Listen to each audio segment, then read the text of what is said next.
নমস্কার, আমি দীপেন আর আপনারা দেখছেন নিউজ ভ্যানগার্ড।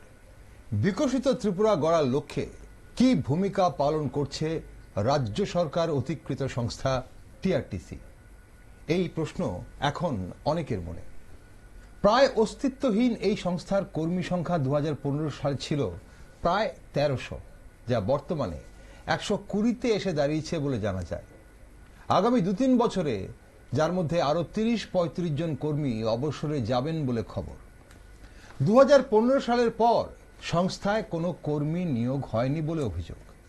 সম্প্রতি শেষ হলো রাজ্যের বাজেট অধিবেশন। এই অধিবেশনে টিআরটিসিকে নিয়ে তেমন কোনো ধরনের গুরুত্বপূর্ণ আলোচনা হয়নি। তাই প্রশ্ন জাগে, রাজ্যের পরিবহন ব্যবস্থার অন্যতম সংস্থা টিআরটিসির ভবিষ্যৎ কি? দিন দিন যখন যোগাযোগ ব্যবস্থার আধুনিকীকরণ হচ্ছে, তখন সেই প্রতিযোগিতায় কোথায় দাঁড়িয়ে আছে টিআরটিসি? কেমন আছে সংস্থার কর্মীরা? কেমন আছে সংস্থার অবসরপ্রাপ্ত কর্মীরা? এমন নানান বিষয় নিয়ে কথা বলতে আমাদের আজকের বিশেষ টকশোতে রয়েছেন বিশিষ্ট কর্মচারী নেতৃত্ব তথা টিআরটিসির ভাইস চেয়ারম্যান সমর রায়। স্বাগত সমরবাবু আপনাকে অনুষ্ঠানে। নমস্কার সমরবাবু, বর্তমানে রাজ্যে সড়ক ব্যবস্থার ব্যাপক উন্নতি হয়েছে। রাজ্যের বিভিন্ন সড়ক কিন্তু খুব সুন্দর এখন। তবে এই সড়কগুলোতে টিআরটিসির চাকা কতটা ঘুরছে? বেসিক্যালি টিআরটিসি বর্তমানে আমাদের ভারতীয় জনতা পার্টি সরকার প্রতিষ্ঠিত হওয়ার পর 2018 সাল থেকে যেই টিআরটিসি অ্যাকচুয়ালি একটা সময় অন্তর্জলি যাত্রা, আজকে তার থেকে আমরা বেরিয়ে আসতে পেরেছি এবং টিআরটিসিকে জনগণের পরিষেবা দেওয়ার ক্ষেত্রে ভালো ভূমিকা আমরা গ্রহণ করেছি। আমাদের সরকার টিআরটিসিকে চাঙ্গা করার লক্ষ্যে বিভিন্ন পদক্ষেপ গ্রহণ করেছেন। আচ্ছা, আপনারা জানেন এক সময়ে যেটা আপনি বলতে চেয়েছিলেন, টিআরটিসি প্রায় 1287 জন এমপ্লয়ি ছিল। আচ্ছা, আজকে টিআরটিসির শ্রমিক কর্মচারীর সংখ্যা রেগুলার 106 আর ডিআরডব্লিউ আছেন 11। টোটাল 117 জন টিআরটিসির বর্তমানে এমপ্লয়ি রয়েছেন। একটু ক্ল্যারিফাই করবেন, 1287 কবে ছিল? কোন সালের কথা সেটা? 2015? নো, এটা 1971-এ টিআরটিসি সৃষ্টি হয়েছিল।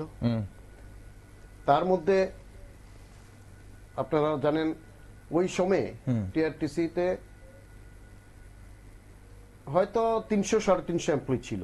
আচ্ছা, যখন শুরু হয়। হ্যাঁ, তারপরে আস্তে আস্তে বাড়তে বাড়তে গিয়ে 88 থেকে 93 অবধি টিআরটিসির এমপ্লয়ি সংখ্যা ছিল প্রায় 1200-র কাছাকাছি। মানে এটা হচ্ছে কংগ্রেস টিউজিএস জোট আমলের কথা বলছেন।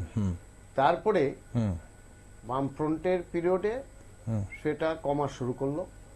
তার মধ্যে 2007-এর পরে আর কোনো রিক্রুটমেন্ট হয়নি, সেটা রিটায়ারমেন্টে যাওয়া শুরু হয়েছে।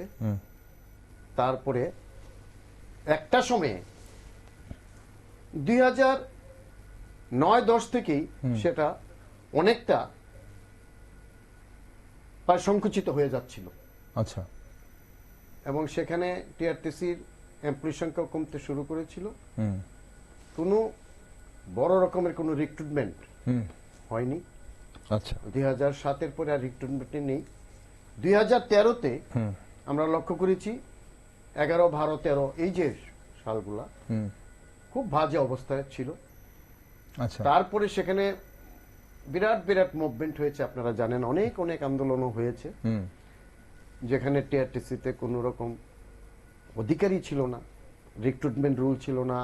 সেগুলি আমরা শ্রমিক কর্মচারীদেরকে সঙ্গে নিয়ে আমরা লড়াই সংগ্রাম করে সেটাকে আমরা আর রিক্রুটমেন্ট রুল এগুলি আমরা। কবে চালু হয়েছে রিক্রুটমেন্ট রুল? রিক্রুটমেন্ট রুল চালু হয়েছিল প্রথম সে 86। তারপর ইন এডিশন হয়েছিল 88, 89 এই সময়গুলোতে আরো সংশোধন হয়ে আর হয়েছিল। আচ্ছা, সবচেয়ে বড় ব্যাপার হচ্ছিল একমাত্র সড়ক যোগাযোগের মাধ্যম সারা ত্রিপুরা রাজ্যে, তখন রেলের ব্যবস্থাও ছিল না আপনারা জানেন, একমাত্র টিআরটিসি ছিল এবং টিআরটিসির উপরই মানুষ ভরসা করতেন। এবং আগরতলা থেকে ধর্মনগর বলেন, সাবরুম বলেন, কৈলাসহর বলেন, শিলচর বলেন, গুয়াহাটি বলেন, মানে ইন্টারস্টেট বলেন, এগুলিকে বিভিন্ন প্রত্যন্ত এলাকায় যাওয়ার জন্য মানুষের কাছে টিআরটিসি ছাড়া মানুষের কাছে কোনো অপশনও ছিল না তখন, খুব একটা টিআরটিসির উপরই মানুষ সেই সময় নির্ভর করত।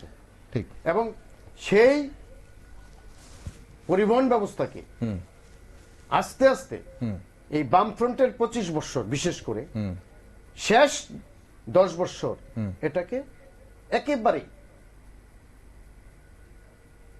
অন্তর্জলি যাত্রার দিকে ঠেলে দেওয়া হয়েছিল। ওকে, আমি আসবো আপনার কাছে সমরবাবু। এই যে অন্তর্জলি যাত্রা আপনি বলছেন, এবং তাহলে 2018-তে একটা পরিসংখ্যান চাইবো যদি আপনার জানা থাকে। 2018-তে যখন রাজ্যে পালা বদল হয় তখন টিআরটিসির কর্মী সংখ্যা কত ছিল? অ্যাকচুয়ালি তখন 18-তে হয়, তখন আস্তে আস্তে কর্মীর সংখ্যা কমে গিয়ে সেখানে দাঁড়িয়েছিল ধরেন 180-90 মতো ছিল। 180-90 ছিল। ওকে, আসবো আপনার কাছে যে 180-90 এবং বর্তমানে আপনি 117 বললেন, 106 প্লাস এখানে 11 জন। এবার এখন কথা হচ্ছে যে আমরা দেখি যে বিভিন্ন স্টেটে, ধরুন আমাদের পার্শ্ববর্তী যে রাজ্য পশ্চিমবঙ্গে, সেখানে বিভিন্ন পরিবহন, বেসরকারি পরিবহন তো রয়েছে, বেসরকারি বাস রয়েছে, ট্যাক্সি রয়েছে, বহুত আগে থেকে চলছে। তারপরেও কিন্তু সেখানে যে সরকারি যে পরিবহনের বাস যেগুলো আছে সেগুলো কিন্তু এখনো সমপর্যায়ে চলছে, সমানভাবে চলছে। আচ্ছা, বর্তমানে আমাদের রাজ্যে টিআরটিসির এই অবস্থা কেন হলো? টিআরটিসি কেন এই পথে, আপনি যেটা বারবার বলছেন যে অন্তর্জলি কেন পথে কেন টিআরটিসি গেল, সেটা অবশ্যই একটু জানতে চাইবো আপনার কাছে। আপনাকে আমি বলছি 2013 থেকে এটাকে আস্তে আস্তে সংকুচিত করে আনা হয়েছিল। এবং আপনারা জানেন জওহরলাল নেহরু রুরাল মিশন, জিএনআরএম, সমস্ত ভারতবর্ষের সব স্টেটেই এই গাড়িগুলি, জওহরলাল নেহরু রুরাল মিশনের যে গাড়িগুলি, সেগুলি স্টেটের ট্রান্সপোর্টের উপরে দায়িত্ব অর্পণ করা হতো। কিন্তু বামফ্রন্ট পলিসিগতভাবে টিআরটিসিকে স্তব্ধ করে দেওয়ার জন্য, টিআরটিসিকে বন্ধ করে দেওয়ার জন্য একটা ষড়যন্ত্র হয়েছিল, সেটার বিরুদ্ধে আমরা লড়াই করেছিলাম। সেখানে করা হলো TUTCL, Tripura Urban Transport Corporation Limited, এবং এটাকে পৌরসভার উপরে 3 তলার উপরে অফিস করা হয়েছিল। তৎকালীন আমরা এটা বিরোধিতা করেছিলাম যে সমস্ত স্টেটে যেহেতু আরবান রুরাল মিশনের গাড়িগুলা, আরবান এলাকাতে গাড়িগুলা পরিষেবা দেওয়ার ক্ষেত্রে কেন্দ্রীয় সরকার যে গাড়িগুলি প্রোভাইড করছে, প্রায় 193টা গাড়ি আচ্ছা প্রোভাইড করা হয়েছিল আমাদের রাজ্যের জন্য, 193টা গাড়ি, এবং সেগুলি টিআরটিসি কে হ্যান্ডওভার করা উচিত ছিল। সেটা না করে সেটা করলেন টিইউটিসিএল নাম দিয়ে আরবান কর্পোরেশন লিমিটেড বলে সংস্থা করা হলো, এটাকে স্তব্ধ করে দেওয়ার জন্য। যেহেতু টিআরটিসিতে বরাবরই একটা সংগ্রামী চেতনা সম্পন্ন, মানুষের পরিষেবা দেওয়ার ক্ষেত্রে যেভাবে টিআরটিসি পরিচালনা করা হতো সেটা অপূরণীয়, মানে যেটা অকল্পনীয় বলা যায়, আমরা লক্ষ্য করলাম। কিন্তু সেখানে টিআরটিসি শ্রমিক কর্মচারীদের বিভিন্ন দাবি দাবা নিয়ে প্রায় লড়াই, মুভমেন্ট, সংগ্রাম এগুলি শুরু হচ্ছে। অধিকার আদায় করতে হবে, এদেরকে কৃতদাসের মতো ব্যবহার করা হতো। তো সেই অধিকার আদায় করতে গিয়ে মুভমেন্ট হতো, ধর্মঘট হয়েছে, তখন একমাত্র টিআরটিসির উপরে নির্ভরশীল ছিল।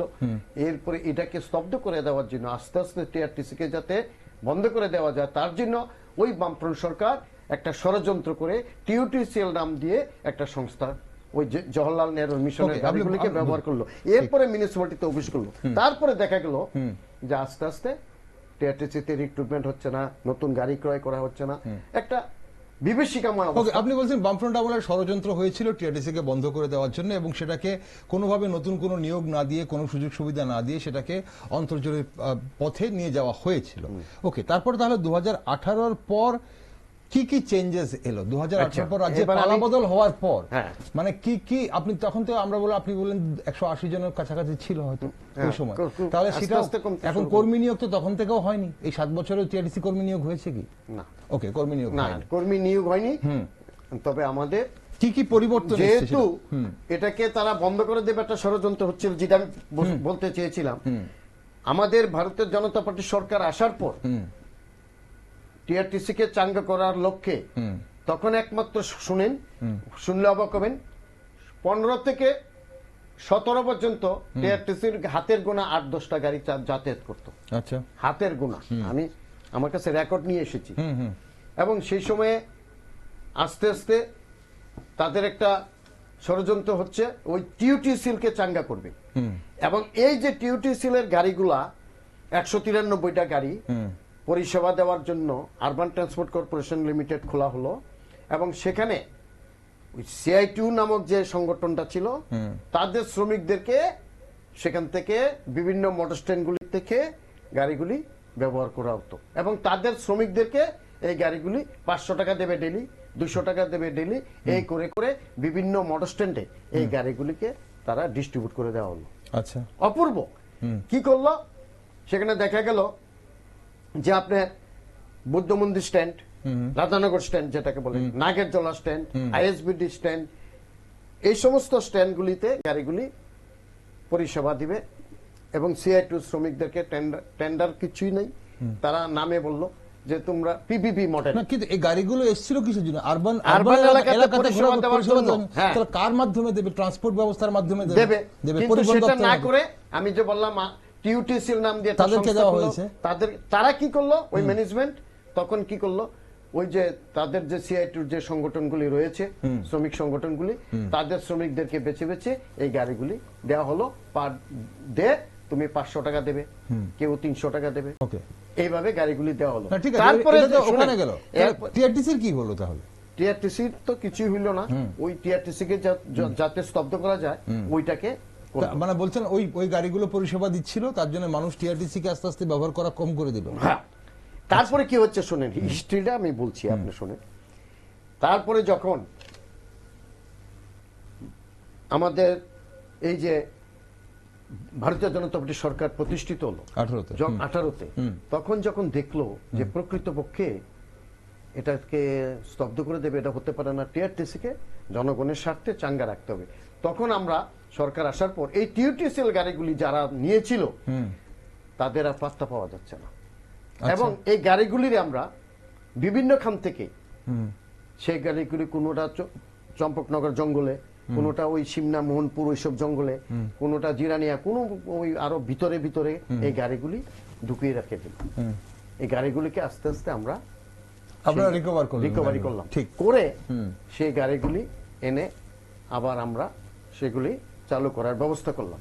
তারপরে আমাদের সরকার, আমি খুব শর্টলি সরকার সিদ্ধান্ত নিল যে না, আরবান ট্রান্সপোর্ট যেটা, এটা টিআরটিসির মধ্যে আনা হলো, এখানে টিআরটিসি বিল্ডিং আনা হলো, অফিস আলাদা। আচ্ছা, তো তাদের থেকে আমাদের তৎকালীন মন্ত্রী আমাদের প্রণোদত সিংহ রায় ছিলেন ট্রান্সপোর্ট মিনিস্টার, তখন তিনি কি করলেন যে না, এভাবে চলা যায় না, টিআরটিসি কে কিছু গাড়ি হ্যান্ড ওভার করলো, অন্তত 50-55টা গাড়ি হ্যান্ড ওভার করলো, যদিও সেই গাড়িগুলি ইউজলেস অনেক গাড়ি, তারপরে অনেকগুলি গাড়ি কন্ডামি করে ফেলেছে, এবং যারা ওই টিউটিসিএল গাড়িগুলি যে শ্রমিকরা দেওয়া হয়েছিল, তারা এই গাড়িগুলির মধ্যে অস্থি মাংস আর কিছু রাখে নাই, শুধু হাড্ডিটি রয়েছে।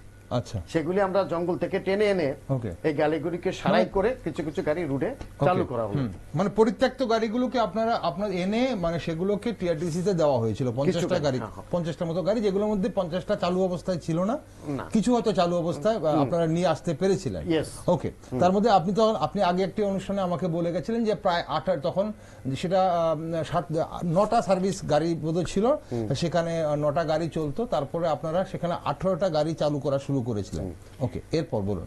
এরপরে এখন আমাদের যে জনকল্যাণমুখী বলবো, ওই যে সবকা সাথ সবকা বিকাশ, সবকা প্রয়াস, সবকা বিশ্বাস, এটাকে পাথেয় করে আমরা যেভাবে এই নতুন কোনো গাড়ি এখনো ক্রয় করিনি, ওই আচ্ছা। টিউটিসিএল এর কিছু গাড়ি আর টিআরটিসির কিছু গাড়ি হ্যাঁ। আমাদের বোর্ড অফ ডাইরেক্টর যখন আমরা দায়িত্ব নিলাম তখন সেই গাড়িগুলিকে আমরা অন্ততপক্ষে এখন আমরা প্রায় 30টা গাড়ি শুধু টিআরটিসির আলাদা, আচ্ছা। টিউটিসিএল বাদ দেন, টিআরটিসিরই আমরা প্রায় 27টা সার্ভিস আচ্ছা। এখন জনগণের পরিষেবার ক্ষেত্রে আমরা চালু করেছি। এখানে আমি একটু আচ্ছা। পরিসংখ্যানটা চাইবো। এই 27টা গাড়ির মধ্যে টিআরটিসি নিজের কটা মানে নিজস্ব কটা গাড়ি টিআরটিসি চালায় মানে পরিচালনা করে এবং পিপিই মডেলে কটা গাড়ি দেওয়া আছে? এখন আমাদের টোটাল গাড়ি চলছে 27টার মধ্যে 27টা সার্ভিস। হ্যাঁ, যেটা 8-9টা সার্ভিস ছিল 17তে বললাম, এখন 11টা গাড়ি আমরা নিজেরা চালাচ্ছি, আচ্ছা। আর 16টা গাড়ি পিপিপি মডেলে চালাচ্ছি, ওকে। এই 27টা গাড়ি। আচ্ছা। আর আমাদের যেমন আমি আপনাকে বলছি একটু, যেমন আইএসবিটি সেক্রেটারিয়েট আমরা সার্ভিস চালাচ্ছি, আমরা রানী খামার টু সেক্রেটারিয়েট সার্ভিস চালাচ্ছি, Agartala to Kasba that is Kamalasagar আমরা চালাচ্ছি, আগরতলা টু কমলপুর ভায়া খোয়াই আমরা চালাচ্ছি, আগরতলা টু কিল্লা আমরা চালাচ্ছি, আগরতলা টু সাবরুম আমরা চালাচ্ছি, বাদারঘাট টু রেলওয়ে স্টেশন আমরা এয়ারপোর্ট আমরা চালাচ্ছি, আমবাসা টু গন্ডাছড়া আমরা চালাচ্ছি, কৈলাসহর টু কুমারঘাট আমরা চালাচ্ছি, ধর্মনগর টু কৈলাসহর আমরা চালাচ্ছি, যুগেন্দ্রনগর টু রেলওয়ে স্টেশন আমরা চালাচ্ছি। এবার এটা হলো টিআরটিসি। এবার টিউটিসিএল থেকে যে গাড়িগুলি আমরা এনেছি সেগুলির মধ্যে আমরা প্রায় 20টা সার্ভিস আমরা চালাচ্ছি। এটা কিন্তু আলাদা বলছি, টিআরটিসি তে হ্যান্ডওভার করা। আপনি বলেন টিআরটিসির আপনার যে 11 প্লাস 16 এটা 27টা TRTC নিজস্ব। নিজস্ব যেটা আছে হ্যাঁ। গাড়িগুলো, সেই গাড়িগুলো 11টা টিআরটিসি চালাচ্ছে আর আর 16টা 16টা PPP পিপি দেওয়া আছে। এই এটা সবগুলো TRTC নিজস্ব। এই যে রুটগুলো আপনি বললেন সেই রুটগুলোতে কোন গাড়িগুলো চলছে? টিআরটিসির গাড়িগুলো নিজস্বগুলো না পিপি মডেলের যে গাড়িগুলো? এর মধ্যে 2টা গাড়ি পিপিপি মডেলে আর আচ্ছা। বাকিগুলি টিআরটিসি। TRTC আচ্ছা, আচ্ছা। এবার যেটা পিপিপি মডেল দিয়ে আমরা টিউটিসিএল এর যে 50টা গাড়ি আমাদের হ্যান্ডওভার হলো, এর মধ্যে আমরা পিপিপি মডেলে 14টা গাড়ি আমরা চালাচ্ছি আরো আচ্ছা। ওখানে পিপিপি মডেলে। আচ্ছা। তার মধ্যে আমরা 14টা পিপিপি মডেলে চালাচ্ছি, হ্যাঁ। আর বাকি যে গাড়িগুলা সেগুলি টিআরটিসি নিজস্বভাবে চালাচ্ছে। মানে বাকি ধরুন 35-36টা গাড়ি নিজস্বভাবে চালাচ্ছে? না, 14টা গাড়ি তো পিপিপি PPP মডেলে দিয়ে দিলেন। আমি বললাম, হ্যাঁ। আর বাকি যে 6টা গাড়ি আছে 20টার মধ্যে এগুলি আপনি 50টা বললেন তো না, টিউটিসি 50টা গাড়ি তো চালু অবস্থা আচ্ছা, নেই। 20টা গাড়ি চালু অবস্থায় আছে। yes. ওকে। 14টা গাড়ি আপনারা পিপিই তে দিয়ে দিয়েছেন পিপিপি মডেলে। PPP model। ওকে। আর দুটো গাড়ি আবার টিআরটিসি নিজে চালাচ্ছে? জি না, 6টা। 6টা গাড়ি নিজে চালাচ্ছে। যেমন ধরেন জিবি2 বিশালগড়, মানে এগুলো হচ্ছে জেএনইউ গাড়িগুলো? হ্যাঁ, জেএনআরএম এর গাড়ি। আচ্ছা, এগুলি এনে আমরা সারাই করে, এগুলি তো ধ্বংসাত্ম অবস্থায় ছিল, আচ্ছা। পরিত্যক্ত অবস্থায় ছিল। কোন কোন রুটে এগুলি চালাচ্ছেন জেএনইউ গাড়িগুলো? GB to Bishalgarh, GB to Bishalgarh, GB to hospital, GB to GB hospital to হ্যাঁ। আপনার রাস্তার মাথা আচ্ছা, যেটাকে রাস্তার বলে। মাথা, ওকে, একই রুট, আচ্ছা, হ্যাঁ। আর Dharmanagar degree college to Churaibari, আচ্ছা। আচ্ছা, আগরতলা টু মাতারবাড়ি, আচ্ছা, উদয়পুর আচ্ছা, অবধি, হ্যাঁ। Agartala to Bishramganj, Agartala to Gandacherra, Agartala to Sabroom, Agartala. এবারে এইগুলি আমরা চালাচ্ছি আমাদের। আর আমাদের আগরতলা টু কলকাতা ভায়া বাংলাদেশ আমাদের বলবো 2টা গাড়ি আমরা যেখানে পিপিপি মডেলে চালাচ্ছি, আমরা 3,89,000 টাকা প্রতি মাসে আমরা পাচ্ছি। আচ্ছা। এবারে এটা আয় হচ্ছে? আয় হচ্ছে। আচ্ছা। এবারে যদি আপনি আয়ের পরিসংখ্যান এই বলতে যে যে- 3,89,000 টাকা আপনি বললেন, সেটা কি সেই বলবো দুটো গাড়ি থেকে নাকি মানে বলবো 2টা, যেটা আমি বলছিলাম হ্যাঁ। শ্যামলী পরিবহন, সেই এবং দুটো গাড়ি থেকে নাকি গোটা রয়্যাল? না না, শুধু এই 2টা গাড়ি থেকে। শুধু দুটো গাড়ি থেকে? এখন Okay, বিভিন্ন কারণ আপনারা জানেন, বাংলাদেশের বর্তমান পরিস্থিতি আপনারা সবটাই তো জানেন। ঠিক। সেই ব্যাপারে এখন কিছুদিন গাড়িটি বন্ধ ছিল। হ্যাঁ, যদিও তাদের আউটস্ট্যান্ডিং প্রায় আমাদের, আমি সাদাকে সাদা বলি কালোকে কালা বলি, এখন ওই কারণে তাদের আউটস্ট্যান্ডিং হয়ে গেছে প্রায় 20 লক্ষ টাকা, আচ্ছা। 23 লক্ষ টাকা। তাই আমরা সেটা কিছুটা তাদেরকে ছাড় দিয়ে বাকি টাকাটা 4টা ইনস্টলমেন্ট আমরা আমাদের দেওয়ার জন্য সিদ্ধান্ত করেছি। আচ্ছা। যাই হোক, এবারে আমি আপনাকে ডিটেলস বলছি। টিআরটিসি এখন খুব বর্তমানে আমাদের এই বর্তমান সরকারের এই শাসন ব্যবস্থাই বলুন, প্রশাসনিক ব্যবস্থাই বলুন, টিআরটিসি অনেকটা চাঙ্গা হয়েছে। ঠিক, আমি সৌরভ, আপনি বলবেন, অবশ্যই আপনার কাছে তথ্য রয়েছে, আপনি বলবেন, তথ্য নিয়ে এসেছেন। কিন্তু সাধারণভাবে যেটা আমাদের জানার আছে সেটা হচ্ছে যে, এক হচ্ছে যে এই যে আপনি বললেন বিভিন্ন জায়গায় 27টা গাড়ি, তার মধ্যে 11টা গাড়ি টিআরটিসি চালাচ্ছে, 16টা গাড়ি পিপিবি মডেলে দিয়েছেন, এগুলো টিআরটিসির গাড়ি, ঠিক? যেখানে আপনি 9টা সার্ভিস ছিল 2000, যখন পালাবদল হয় রাজ্যে, শুধু 9টা সার্ভিস ছিল, সে জায়গায় আপনারা এই মুহূর্তে 27টা সার্ভিস দিচ্ছেন। তারপর জেএন নরমের যে গাড়িগুলো, সেগুলো টিইউটিসিএল এর, সেখানে 20টা গাড়ি চালাবার মতো কন্ডিশনে আপনারা রিকভার করেছেন, 50টার মধ্যে 20টা চালাচ্ছেন, 14টা পিপিই মডেলে দিয়েছেন, 6টা গাড়ি টিআরটিসি চালাচ্ছে। Yes. এখন এতটুকু অবধি শুনলাম। এবার আমি কর্মী সংখ্যা কত, সেখানে ড্রাইভার কত, হেল্পার কত, আমি সেই যেগুলো আপনার কাছে জানতে চাইবো। কিন্তু তার আগে আমাকে বলুন যে আপনার কাছে এই যে এখন এবারের যে অর্থ বছর আছে, যদিও শেষ হয়নি এখনো, 31 মার্চ গেছে, আপনাদের হিসেবপত্র জানি না শেষ হয়েছে কিনা, টিআরটিসির আয় কত ছিল? এই যে আপনি বললেন 3,89,000 সেই ভলভো গাড়ির আয়, টোটাল টিআরটিসির আয় কত ছিল এখন বর্তমানে এই অর্থ বছরে, এই অর্থ 24-25 অর্থ বছরে? শুনুন, টিআরটিসির বর্তমান যে আয়ের যে অবস্থান, সেটা আপনারা জানেন।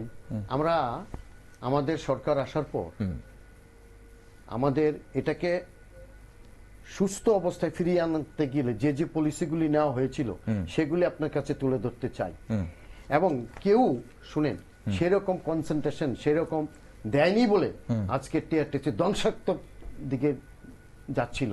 কিন্তু আমাদের বোর্ড অফ ডাইরেক্টর হওয়ার পর এবং বর্তমান সরকার সমস্ত এফোর্ট করার পর আমরা বর্তমানে টিআরটিসি খুব সুস্থ অবস্থায় ফিরে এসেছে। মানে কিরকম ভাবে দেখেন, আপনারা জানেন টিআরটিসির অনেক সম্পত্তি রয়েছে, এগুলিকে ইউটিলাইজ করা হয়নি, সেভাবে চিন্তা ভাবনা করা হয়নি।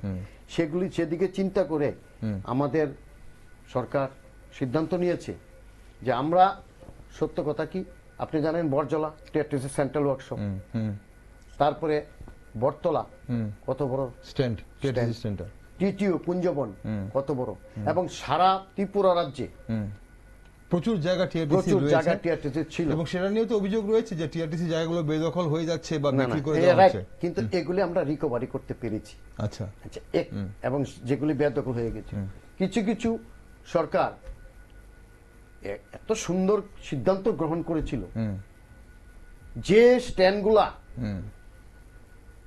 বিশেষ করে সারা ত্রিপুরা রাজ্যের যে মোটর স্ট্যান্ডগুলা,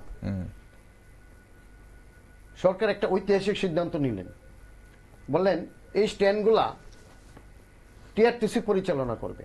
স্ট্যান্ডগুলাকে 51টা স্ট্যান্ড, আমার কাছে একদম, আমি কিন্তু কোন রকম কনসিল করে বক্তব্য, ঠিক আছে আপনি বলুন, 51টা স্ট্যান্ড টিআরটিসি কে হ্যান্ডওভার করা হইলো। তার মধ্যে আমরা 11টা স্ট্যান্ড আমরা এগ্রিমেন্ট করতে পেরেছি। আচ্ছা, আমাদের সঙ্গে সরকারের এই 11টা স্ট্যান্ড, বাকি 40টা কি হলো? বাকি এখনো হয়নি, আস্তে আস্তে আস্তে কাজ চলছে। তাহলে হ্যাঁ, চলছে। তার মধ্যে আমাদের যে স্ট্যান্ডগুলা, যেমন নাগেরজলা, যেমন ধরেন এই Radhanagar stand, ISBT stand, Udaipur stand, Amarpur stand, Dharmanagar stand, এরকম বিভিন্ন 11টা স্ট্যান্ড আপনারা পরিচালনা করছি। এবং তার থেকে আমাদের একটা ভালো রিসোর্স করছে। শুনলে অবাক হবেন, আমাদের নাগেরজলা থেকে প্রতি মাসে এই স্ট্যান্ড থেকে আমাদের রেন্ট হিসাবে আমরা, যেখানে আমরা এই স্ট্যান্ডের নামকরণ দেওয়া হয়েছে শ্যামাপ্রসাদ মুখার্জি বাস টার্মিনাল, হ্যাঁ, নাগেরজলা, সেখান থেকে আমাদের 1,40,000 টাকা প্রতি মাসে আসছে, আয় হয়। হ্যাঁ, আচ্ছা, আয় হচ্ছে। আর আইএসবিটি থেকে প্রতি মাসে 90,000 টাকা আসছে। এবং চন্দ্রপুর আইএসবিটি থেকে, বুদ্ধ মন্দির থেকে 1,20,000 টাকা আসছে। আচ্ছা, এইভাবে উদয়পুর থেকে আসছে, অমরপুর থেকে 10,000 টাকা আসছে, 5,000 6,000 টাকা আসছে। তারপরে আপনার ধর্মনগর থেকে প্রায় 90,000 টাকা আসছে। এগুলির তথ্য আছে এবং রেকর্ড আছে, আমি আপনাকে দেখাতে পারি। এবং সেখান থেকে আমাদের ওই স্ট্যান্ডগুলি থেকে আমাদের যে ইনকাম হচ্ছে প্রতি মাসে, সে তথ্য আপনাকে দিচ্ছি। যেমন ধরেন টোটাল কত আয় হচ্ছে বিভিন্ন যে 11টা স্ট্যান্ডে আপনারা পরিচালনা করছেন। হ্যাঁ, 40টা এখনো আপনাদের সঙ্গে চুক্তি হয়নি। যে 11টা স্ট্যান্ডে চুক্তি করছেন সেটাতে মাসে কত টাকা করে রোজগার হচ্ছে আপনাদের? আমাদের ওন স্ট্যান্ড গুলা যেগুলো আমাদের ওন স্ট্যান্ড যেগুলো আমরা দিছি, ধরেন টিআরটিসি কৃষ্ণনগর, এটা আমাদের ওন নিজস্ব stand, নিজস্ব স্ট্যান্ড। টিআরটিসি আমাদের কৃষ্ণনগর থেকে আমাদের ইনকাম হচ্ছে, সেটা শুনলে অবাক হবেন, প্রায় 2,00,000-2.5 লক্ষ টাকার উপরে। হ্যাঁ, সেখানে 2.5 লক্ষ টাকা প্রতি মাসে, প্রতি মাসের কথা বলছি, বৎসরে না। ওকে, মাসে 2.5 লক্ষ টাকা। হ্যাঁ, ওন স্ট্যান্ডটার থেকে বলছি, ওন স্ট্যান্ড যেটা আমাদের নিজস্ব স্ট্যান্ড। সেখানে দেখেন আমাদের টিআরটিসি কৃষ্ণনগর থেকে per month 8 lakh, per month 8 lakh. TRTC Krishnanagar থেকে 8 লাখ, 8 লাখ। 2.5 লক্ষ টাকাটা কোনটা? না, এটা বলছি, আচ্ছা। 8 লাখ। আর আপনার খোয়াই থেকে 40,000, আমাদের ওন স্ট্যান্ড বলছি। তারপরে আমবাসা আমাদের 29,512 টাকা। তারপরে আমাদের উদয়পুর 10,620 টাকা। কৈলাসহর আমাদের 35,308 টাকা পার মান্থ বলছি কিন্তু। ধর্মনগর 42,604 টাকা। এবার বরজলা, ওই যেটা বলছিলাম 2 লাখ, এটা 1,94,000 টাকা বরজলা। আচ্ছা, এবার বলে কিভাবে সেটা ব্যাখ্যা দিচ্ছি। এবার বরতলা, না ঠিক আছে, ব্যাখ্যা এই মুহূর্তে আমি বলছি না, আমি বলছি আপনি পাচ্ছেন 90,000 টাকা আমি টোটাল। মোটটা একটু আইডিয়া করার চেষ্টা করছিলাম যে টিআরটিসির এই মুহূর্তে এখন আয় 12 কত? লক্ষ 52,040 টাকা আমাদের ওন স্ট্যান্ড। নিজস্ব স্ট্যান্ড থেকে আপনাদের আয় 12 লক্ষ টাকার। 12 লক্ষ কত বললেন? 12 লক্ষ আপনার 50,000, 52,000, 52,000, মানে 12.5 লক্ষ টাকার মতো 52,044 টাকা মাসে আয় হচ্ছে 12.5 লক্ষ টাকার মতো টিআরটিসি। হ্যাঁ, 12 লক্ষ 52,000, 12.5 লক্ষ ধরেন। এবার যে স্ট্যান্ডগুলো আমাদেরকে হ্যান্ড ওভার করা হইলো, তার থেকে আমরা প্রতি মাসে 3,50,080 টাকা পাই। এটা কোনটা বুঝছেন তো? যেগুলো আপনারা সিআই2 লুটে পুটে খাচ্ছিল যেগুলি আর কি। ওকে, মানে যেগুলো 11টার সঙ্গে আপনারা কন্ট্রাক্টে গেছেন, হ্যাঁ, যে 51টার মধ্যে 11টা গেছেন, সেখান থেকে কত পাচ্ছেন? 11টা স্ট্যান্ড থেকে কত পাচ্ছেন সেখান থেকে? 3,50,080 টাকা। 3,50,000 টাকা। ওকে, ফাইন। ওকে, তাহলে 12.5 আর 3 আপনার এদিক থেকে 3.5, আপনাদের মোটমাট প্রায় 16 লক্ষ টাকা টিআরটিসির এই জায়গা থেকে আয় আছে। এবার আয়টা উৎস কিভাবে হচ্ছে, যেমন ধরেন কৃষ্ণনগর পার্কিং এ একটা ব্যবস্থা, এলআইসি ভাড়া, এলআইসি একটা অফিস আছে, ওইটা ভাড়া, আমাদের কিছু কিছু কাউন্টার আমরা দিছি ভাড়া, এইভাবে। আর নিজস্ব যেটা, আর বরজলাতে আমাদের কিছু কিছু ল্যান্ড আমরা ওই টেম্পোরারি, ধরুন এখন তো শহর খুব ক্লামজি, তো সেই ক্ষেত্রে পার্কিং এর ব্যবস্থা করছে, পার্কিং এর ব্যবস্থাও আছে। তার মধ্যে একটা সবচেয়ে সুবিধা যেটা হচ্ছে, ধরেন আমরা ভেহিকলস এর দ্বারা এখান থেকে আমাদের গাড়ির যে নাম্বার গুলি, নাম্বার প্লেটের সেই কাজটা সেখান থেকেই হয়, সেখান থেকে তারপরে আপনারা দিয়ে যান। এখানে বড় বড় যখন কনস্ট্রাকশন হচ্ছে, ওই 1 বছর জন্য কেউ কোনো কন্ট্রাক্টর বা গভর্নমেন্ট যারা প্রমোটার, গভর্নমেন্টের রিকগনাইজড প্রমোটার, তারা এখানে ডালাই মাখা হয়, সেখান থেকে মালটা নিয়ে যায়। কনস্ট্রাকশন ম্যাটেরিয়াল রাখার জন্য আপনারা জায়গা এরকম ভাড়া দিচ্ছেন। এইভাবে আমাদের ইনকামটা হচ্ছে। ওকে, 16 লক্ষ টাকা আপনাদের প্রত্যেক মাসে রোজগার হচ্ছে Yes. টিআরটিসির এই মুহূর্তে আপনি বললেন। ওকে, তাহলে এখন এই রোজগারটা তো শুধু আপনার বিভিন্ন যে ল্যান্ড রয়েছে, টিআরটিসির যে ল্যান্ড রয়েছে বা জায়গা জমি রয়েছে, সেখান থেকে আপনারা বিভিন্ন রকম ব্যবসা বাণিজ্য করে বা আয় করছেন, সেটা করছেন। এছাড়া আর টিআরটিসির কি আয় আছে? এবার আপনাকে আমি একটা প্রপোজাল ইনিশিয়েট করছি। আমাদের গভর্নমেন্ট সত্যি আজকে বর্তমান সরকারকে অভিনন্দিত করতে হয়, যে আপনারা শুনলে অবাক হবেন, আমাদের যেমন বরতলা যে জায়গাটা আছে, সেখানে প্রায় 2.5 কানি জমির উপরে আছে। সেখানে multi level car parking and commercial করার জন্য সেখানে আমাদের একটা গুড গভর্নমেন্টস, যেটা সেক্রেটারি বয়, তাদেরকে আমরা মানে basic base level plus G ground floor plus 7 তলা, এটার জন্য আমরা আরএফপি যেটা হচ্ছে রিকোয়েস্ট ফর প্রপোজাল, আরএফপি, সেটা করে পিবিবি সেলে আমরা গুড গভর্নমেন্ট কাছে আমরা হ্যান্ড ওভার করেছি। তারা প্রজেক্ট বানাচ্ছে, ইতিমধ্যে অনেকেই এসে গেছে, এবং সেখানে ওকে, সেখানে একটা পার্কিং আপনারা না না পার্কিং না, সেটা 8 তলা বিল্ডিং হবে, সেখানে শুধু পার্কিং তো আছে, পার্কিং এর সঙ্গে বিভিন্ন রকম থাকে, মাল্টি লেভেল কার পার্কিং এর যেটা আমাদের মোটর তারপরে স্ট্যান্ডে হচ্ছে। কমার্শিয়াল চিন্তাধারা রয়েছে, সেখান থেকে আগামী দিনে গুড আসবে গভর্নমেন্টস অলরেডি ফলো আপ করছে। Okay. এবং বর্তমান ট্রান্সপোর্ট মিনিস্টার সুশান্ত চৌধুরী হ্যাঁ। সেগুলি খুব দায়িত্ব সহকারে হ্যাঁ, এগুলিকে গিয়ার আপ করার জন্য আচ্ছা, টিআরটিসি কে হ্যান্ড ওভার করেছে। Okay. এবং আমাদের বর্তমান সরকার সেগুলি কিভাবে করা যায় তার জন্য গুড গভর্নেন্স এর কাছে প্রজেক্ট বানানো হচ্ছে, সেখান থেকে আমরা সাকসেস হয়ে যাচ্ছি। এবং আমাদের এককালীন ওয়ান টাইম তারা আমাদেরকে প্রায় 2 কোটি টাকা দেবে, প্লাস অ্যামাউন্ট রেন্ট ইয়ারলি 74,70,540 টাকা হবে, এবং 5% ইনক্রিজ হবে ইন দ্য ইয়ার। বুঝতে পেরেছেন? ইন দ্য ইয়ার 5% ইনক্রিজ হবে প্রত্যেক বছর। আচ্ছা, আর প্রত্যেক বছর আমরা ভাড়া পেয়ে যাব সেটার থেকে 74,70,540 টাকা। এভাবে আমাদের চলছে। ওকে, আপনাদের প্ল্যান অনেক বড়। বিরাট। তাহলে এবার আমাকে একটা জিনিস, আমাদের তো এটা বোধগম্য হচ্ছে না সমরবাবু, যে আপনি যেটা এই যে হিসেবটা দিলেন যে বিভিন্ন জায়গা থেকে আপনাদের যে রোজগার হয়, আমি বাস পরিষেবা ছেড়ে দিলাম, বাস পরিষেবা থেকে যে বিভিন্ন রকম আয় হচ্ছে, সেটা লাভজনক কিনা সেটা একটু বলুন আগে। কোনটা? যে এই যে বাস যে আপনারা সার্ভিস দিচ্ছেন, দেখেন সেটা লাভজনক নাকি? সেটা আপনাকে যদি আমি একটু ভিতরে গিয়ে বলি, পিপিপি মডেলে যে গাড়িগুলি চলছে সে গাড়িগুলি আমাদের কোনো মেইনটেনেন্স খরচা নেই। আচ্ছা, আমাদের টায়ারও কিনতে হবে না, স্টাফেরও খরচা নেই। সেখান থেকে তো টিআরটিসি রোজগার করছে, আয় পাচ্ছে কিছু, সেখান থেকে কিছু তাহলে পাচ্ছি।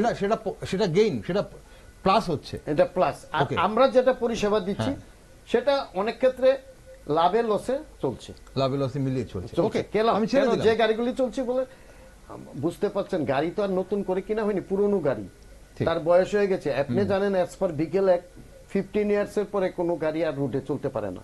তারপরও আমরা এগুলিকে ভালোভাবে মেইনটেনেন্স করে চালানোর চেষ্টা চলছে।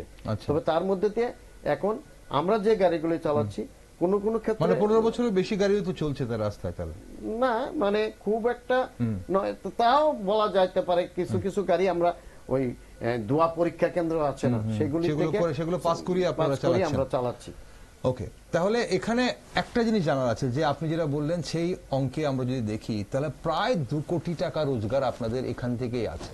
না এটা হবে, ওইটা যেটা না না এটা নয়, এই যে আপনি বললেন যে বিভিন্ন জায়গা থেকে যে ভাড়া পাচ্ছেন, 2 কোটি নয়, আমরা বছরে বছরে এই হিসেবে আপনার যদি হয় 12.5 লক্ষ টাকা, আপনি যেটা বললেন ওখানে, এবং 3.5 লক্ষ টাকা টিআরটিসির নিজের জায়গা থেকে, বা সেটা তো আমাদের রেকর্ডই আছে, সেটা প্রায় 2 কোটি টাকা রোজগার হচ্ছে। তাহলে 2 কোটি টাকা রোজগার হওয়ার পর এই যে আপনাদের 117 জন শুধু কর্মী আছে, তাদের শেষবার বেতন কবে বেড়েছিল সমরবাবু? এটা তো পে কমিশন দিয়েছে জানেন, তারপরে পে কমিশনে তাদের বেতন বেড়েছে, তারপরে টাইম টু টাইম সরকার যখন দিয়ে দিচ্ছে সরকারি এমপ্লয়ীদের জন্য, আমরা টিআরটিসি তো এমপ্লয়ীদের ইমপ্লিমেন্ট করছি। ওকে, এবং আপনারা জানেন আমাদের সরকার আসার পর একটু দূরে যাচ্ছে, বলুন। আমাদের সরকার আসার পর টিআরটিসির আর্থিকভাবে টিআরটিসি শ্রমিক কর্মচারীদের যে ক্ষতিগ্রস্ত হয়েছিল, লাঞ্ছনা হচ্ছিল, সেগুলিকে আমরা কিছু লাঘব করতে পেরেছি। আচ্ছা, কি কি করেছেন এগুলো এবারে বুঝি। যেমন ধরেন টিআরটিসিতে গ্র্যাজুইটি অ্যাক্ট 1972 অ্যামেন্ডমেন্ট হয়েছে। কেন্দ্রীয় সরকারের যারা আন্ডারটেকিং এমপ্লয়ি ছিল তাদের গ্র্যাজুইটি ছিল ওই সময়ে আমাদের থেকে প্রায় ডাবল, আচ্ছা 10 লাখ। তারপরে আমাদের ছিল 4 লাখ, এটাকে আমরা 10 লাখ টাকা গ্র্যাজুইটি করেছি। এবারে গ্র্যাজুইটির নতুন নিয়মে আবার অ্যামেন্ডমেন্ট হয়েছে 20 লাখ অ্যাজ পার সেলিং, স্যালারির সেলিং। যদি কেউ গ্র্যাজুইটির সেলিং কেউ ধরেন 1 লাখ টাকা মায়না, তার লাস্ট স্যালারি ইনটু যত বছর চাকরি করব ইনটু করবে, সেটা যা হবে তা পেয়ে যাবে। আচ্ছা, গ্র্যাজুইটি। তাহলে আমরা সেলিংটা 20 লক্ষ টাকা, প্রায় অনেকে 20 লক্ষর কাছেও জায়গা, আবার কেউ 10 লাখ, কেউ 12 লাখ, মানে 10 লাখ টাকার উপরেও পাবে।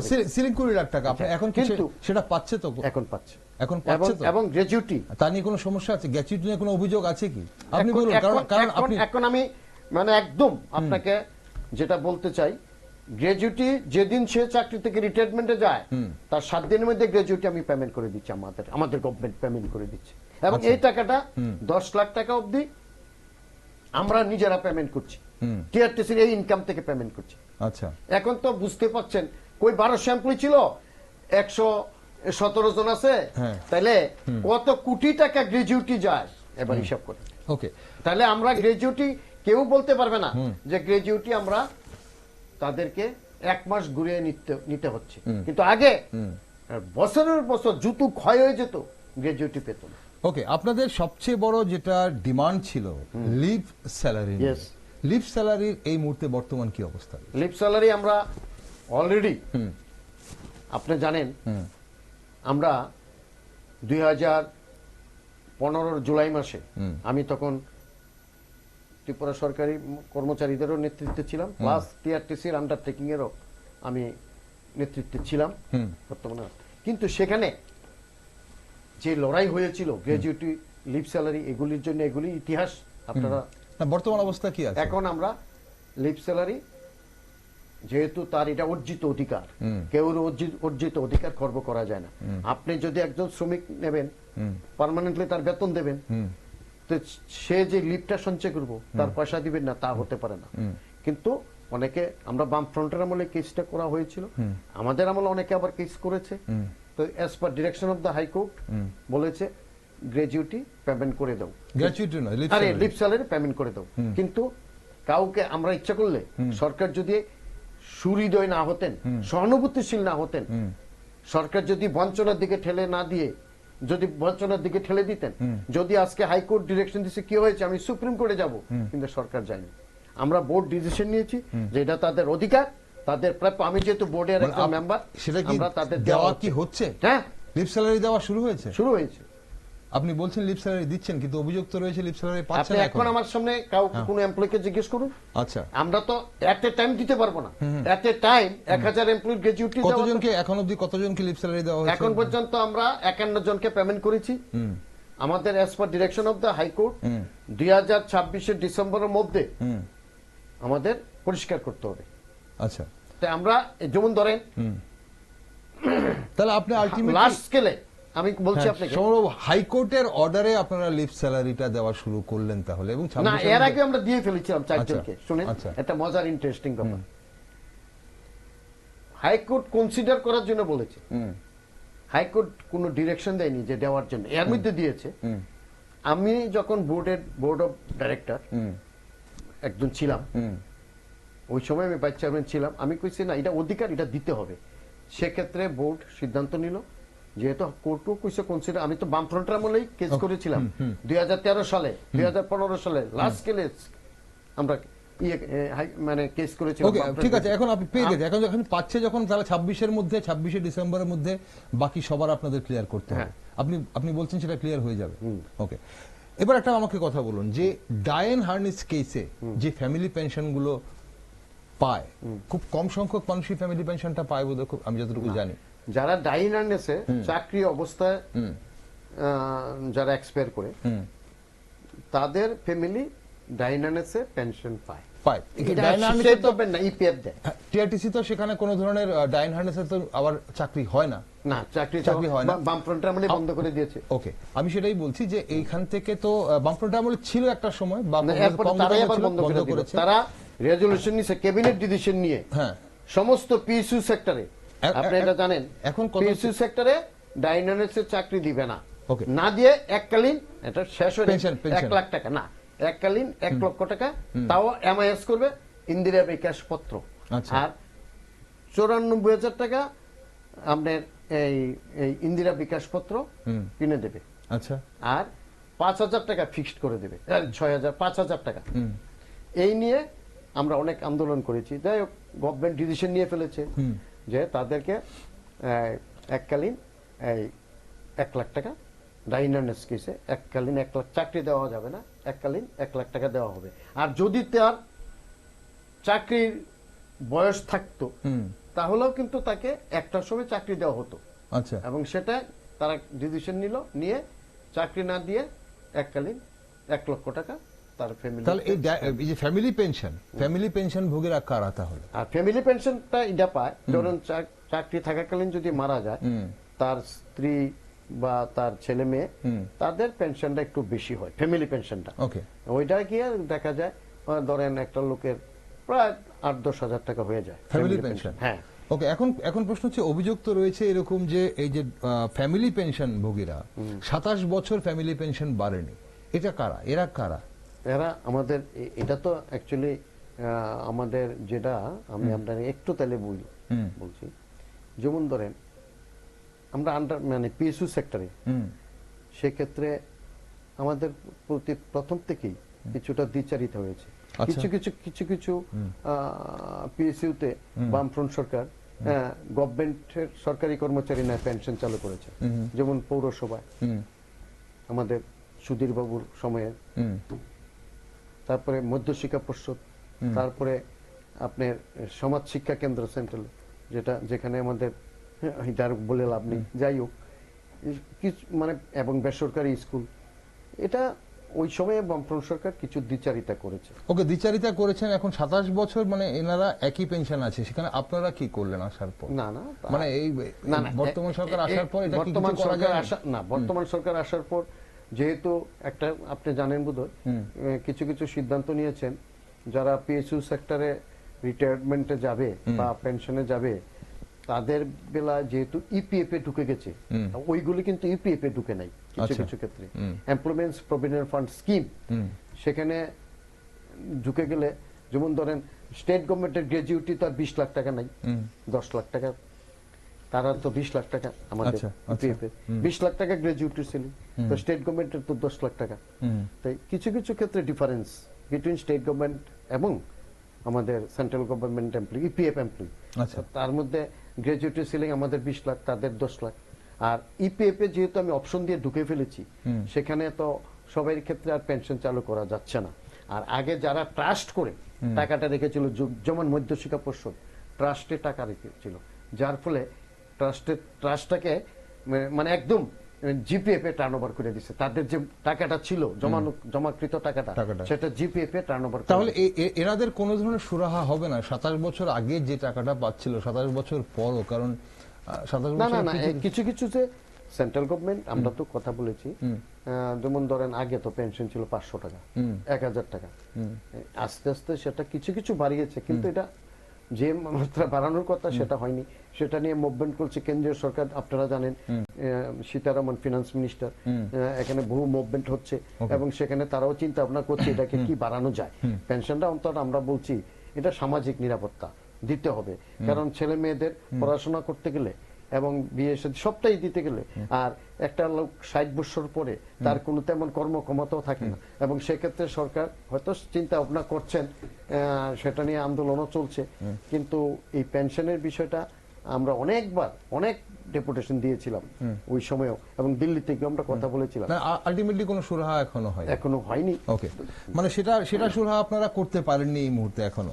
তাহলে এখন কথা হচ্ছে যে আমার অনুষ্ঠানের সময় ফুরিয়ে আসছে না সমরবাবু, একটা জায়গায় একটু জানতে ইচ্ছে করছে যে এই যে মানে প্রায় 1300, সেখান থেকে কমতে কমতে 1287 আপনি বলেছিলেন, 1200 এমপ্লয়ি বলেছিলাম। আচ্ছা, 1200 এমপ্লয়ি, ওকে। তাহলে সেখান থেকে নামতে নামতে 117। এই মুহূর্তে আপনি বলছেন যে টিআরটিসির অবস্থান ভালো, টিআরটিসির রোজগার ভালো, বিভিন্ন জায়গা থেকে টিআরটিসি রোজগার করছে। তাহলে কি এই 117 জন স্টাফ দিয়ে টিআরটিসি চলছে? আগে তাহলে 1700 আর 1200 কেন ছিল? 186টা রুটে গাড়ি যাতায়াত করতো। আপনাকে স্টাফগুলি তো আর এভাবে নেওয়া হয়নি, প্রয়োজন ছিল বলেই তো নেওয়া হয়েছে। ড্রাইভার ছিল প্রায় 300, 350 ড্রাইভার ছিল, তাই আমাদের কন্ট্রাক্টর ছিল প্রায় 200, 250, তারপরে মেকানিক্স, তারপরে ফোরম্যান। তাহলে এখন কি কিছুই প্রয়োজন নেই? তাহলে রুট কমে গেছে। এখন তো গাড়ি কটা চলে বলেন? আমরা পিপিপি মডেল চালু করলো কে? এটা তো ওই সময় মানে আমাদের বামফ্রন্ট সরকার থেকে পিপিপি মডেল চালু করে দিল। আচ্ছা, তার ফলে তো স্টাফ স্ট্রেংথ কমে গেল, আর স্টাফ নেওয়া হচ্ছে না। যেমন ধরেন বামফ্রন্ট পিপিপি মডেল চালু করেছে বলতে মানে আপনি যেটা বলছেন টিইউটিসিএল এর কথা বলছেন? না না, টিআরটিসি তো পিপিপি মডেল এবং টিইউটিসিএল তো আছেই, এটা তো আলাদা সংস্থা করলো। আচ্ছা, তো কি করলো, চালু করে দিল যে আর রিক্রুট করবে না, মানে বেকারদের গাড়ি নেবে, তুমি আমাকে তোমার মেইনটেনেন্স করো, রুট ট্যাক্স তোমার, এভরিথিং ইন্স্যুরেন্স এই তোমার। সিস্টেমটা কি বামফ্রন্ট আমলেই চালু হ্যাঁ, হয়েছিল? বামফ্রন্ট আমলে। আচ্ছা, কোন সালে চালু হয়েছিল এটা? ওরে বাবা, এটা তো আপনার 2012 থেকে চালু করে দিল আচ্ছা, কিছু কিছু ক্ষেত্রে। ওকে, চলুন সমবাবু, আসলে অনেক কিছু জানার আছে কিন্তু না, সময় ফুরিয়ে কিন্তু যাচ্ছে। আমার আরো অনেক কিছু বলার ছিল। হ্যাঁ, আমার অনুষ্ঠানের সময় ফুরিয়ে যাচ্ছে এখন। আপনার বলার ছিল, সময় তো নেই। অনেক একটা কিছু। শেষ জিনিস জানার আছে যে এই মুহূর্তে টিআরটিসির কি ধরনের রিফর্ম প্রয়োজন বলে আপনার মনে হয়? কারণ টিআরটিসি তো এই যে আমরা যা দেখছি, টিআরটিসি কে রাস্তায় আমরা খুব একটা বেশি দেখতে পাচ্ছি না। গুটি কয়েকটা রুটে টিআরটিসি চলে। না না, আমি তো এবং- আপনাকে না, না, সবগুলো টিআরটিসি গাড়ি চলছে, চলছে। পিপিপি মডেল যে কিন্তু গাড়িগুলো। মানুষ কতটা, যাত্রীরা কতটা স্বাচ্ছন্দ্য বোধ করছে টিআরটিসি তে চলতে, এটা নিয়ে একটা প্রশ্ন কিন্তু আছে। আপনাকে আমি পরিষ্কার বলি, আমরা যাত্রী সাধারণের ক্ষেত্রে যেভাবে আমরা চিন্তা ভাবনা করে সার্ভিসগুলি চালাচ্ছি, সেগুলি আপনাকে ফলো আপ করলাম। আপনাকে দেখানোর পরে আমি যে প্রথমে বললাম যে এটা কি সেক্রেটারিয়েটের সার্ভিস দরকার নেই, জিবি হসপিটাল দরকার নেই, টিএমসি হসপিটাল না, এখানে দরকার তো- কমলাসাগর দরকার নেই, কোয়াই দরকার নেই, সব জায়গায় দরকার তো অবশ্যই আছে। আমি বলছি যে এই যে যেখানে প্রাইভেট গাড়ি যত চলছে, প্রাইভেট বাস যত চলছে, তার সঙ্গে টিআরটিসি কে যখন আমরা তুলনা করি, সেখানে টিআরটিসি আমাদের পরিবহন মন্ত্রী এটাকে ঢালাও ভাবে সাজানোর জন্য একটা প্রচেষ্টা নিচ্ছেন। আচ্ছা, এবং আমাদের সরকার কর্মী নিয়োগ হবে, কর্মী নিয়োগ হবে, নিশ্চয়ই প্রয়োজন আছে কর্মী নিয়োগ। অবশ্যই কর্মী তো আমাদের যে সমস্ত মাল্টি লেভেল কার পার্কিং যেগুলি প্রজেক্ট হচ্ছে, তাজ হোটেল হচ্ছে আমাদের, আমরা কিন্তু সব গুড গভর্নেন্স অলরেডি আমরা সাবমিট করে দিয়েছি। আচ্ছা, আপনি দেখবেন এই টিআরটিসি আবার সেই আগের মতো দাঁড়াবে। আমি আপনি এবং আমরা এখানে আপনাকে আজকে এখানে বসে কথা বলে যাই, রিক্রুটমেন্ট আবার আগের মতো প্রায় 1000 রিক্রুটমেন্ট আমরা করতে পারবো। গভর্নমেন্ট অলরেডি চিন্তা ভাবনা করছে। কিন্তু কর্মীদের সব পরিষেবা দিতে পারবেন কিনা, সুযোগ সুবিধা দিতে পারবেন কিনা? এবং আমরা 117 জনকে তো সব সুবিধা দিতে পারছে না, না। দিচ্ছে না। কি কে বলছে ডিএ লাগছে না? এই যে 5% ডিএ দিল কয়েকদিন আগে, আমরা লাগিয়ে দিচ্ছি, 3%ও লাগিয়ে দিচ্ছি। এটা বোর্ড, আমাদের বোর্ড ডাইরেক্টর বসে সিদ্ধান্ত নিতে হবে। 3% পাবে কি? হ্যাঁ, পাবে। এবার যে 3% দেওয়া হ্যাঁ, হবে, অবশ্যই পাবে। আচ্ছা, এখানে কোনো গাফিলতি হবে না, এখানে কোনো দ্বিচারিতা হবে না, কারণ আমরা যাদের কর্মচারী যেটা প্রাপ্য। আর আমি বলেছিলাম যে আমাদের সরকার সেভাবেই সহানুভূতিশীল এবং কাউকে কেউ খাবে কেউ খাবে না তা হবে না, সেই অবস্থা থেকে অনেকটা সরে এসেছে। ওকে, অসংখ্য ধন্যবাদ যে সমরবাবু আজ সঙ্গে থাকার জন্য। আমরা অনেক কিছু জানলাম, তবে অনেক কিছু বাকি রয়ে গেল। আপনার সঙ্গে আমরা নিশ্চয়ই আরো একদিন বসবো, আমরা বিস্তারিত জানবো। কারণ টিআরটিসি, অনেকেই কিন্তু টিআরটিসি কে প্রায় রুগ্ন বলে দিচ্ছেন, অনেকেই বলছেন যে প্রায় অস্তিত্বহীন টিআরটিসি। কিন্তু আপনার কথাতে আজ যা বুঝলাম আমরা, যে টিআরটিসির এই মুহূর্তে ভালো আয় রয়েছে, তাহলে সেই আয়টা কোথায় ব্যয় হচ্ছে, কিভাবে ব্যয় হচ্ছে, এবং টিআরটিসি কে আগামী দিন আবারও পুনরুজ্জীবিত করতে আপনি যেটা বলছেন যে হাজার হাজার স্টাফ রিক্রুট হবে, বিভিন্ন জায়গায় টিআরটিসি কে দেখা যাবে, টিআরটিসি নাম হবে, সেই পরিস্থিতি আসার জন্য কি কি করছেন আপনারা, সেই বিষয়গুলো জানতে হয়তো আপনাদের সঙ্গে আরো একদিন আমরা বসবো। আজকের জন্য অসংখ্য ধন্যবাদ সমরবাবু আপনাকে। দর্শক বন্ধুরা, একদিকে টিআরটিসি বাসের সংখ্যা কম আর অন্যদিকে যাত্রী সংকট। ত্রিপুরায় যাত্রীদের কাছে টিআরটিসি চাহিদা দিন দিন তলানিতে গিয়ে ঠেকেছে। বাসের কোয়ালিটি থেকে শুরু করে সময়সূচি, অনেক অভিযোগ রয়েছে যাত্রীদের। পাশাপাশি সংস্থার কর্মীদের সুযোগ সুবিধা নিয়েও কিন্তু নানান অভিযোগ রয়েছে। কিন্তু আজ আমরা যা জানতে পারলাম যে টিআরটিসির কিন্তু এই মুহূর্তে অবশ্যই আয় ভালো, বিভিন্ন খাতে টিআরটিসির আয় হচ্ছে। বিভিন্ন যে টিআরটিসি যে জায়গা রয়েছে বা জমি রয়েছে বা বিভিন্ন মোটর স্ট্যান্ডগুলো পরিচালনা করে টিআরটিসি কিন্তু ভালো আয় করছে। তাহলে আগামী দিনে আবার কি নতুনভাবে পুনরুজ্জীবিত হবে টিআরটিসি? তাই রাজ্য সরকার অধিকৃত এই সংস্থার বিভিন্ন সমস্যার সমাধান করতে এবং সংস্থার হাল ফেরাতে আগামী দিনে কি কি উদ্যোগ গ্রহণ করা হয় সেদিকে নজর রাখছি আমরা। আর আপনারা সব খবর দেখার জন্য চোখ রাখুন শুধুমাত্র নিউজ ভ্যানগার্ডে।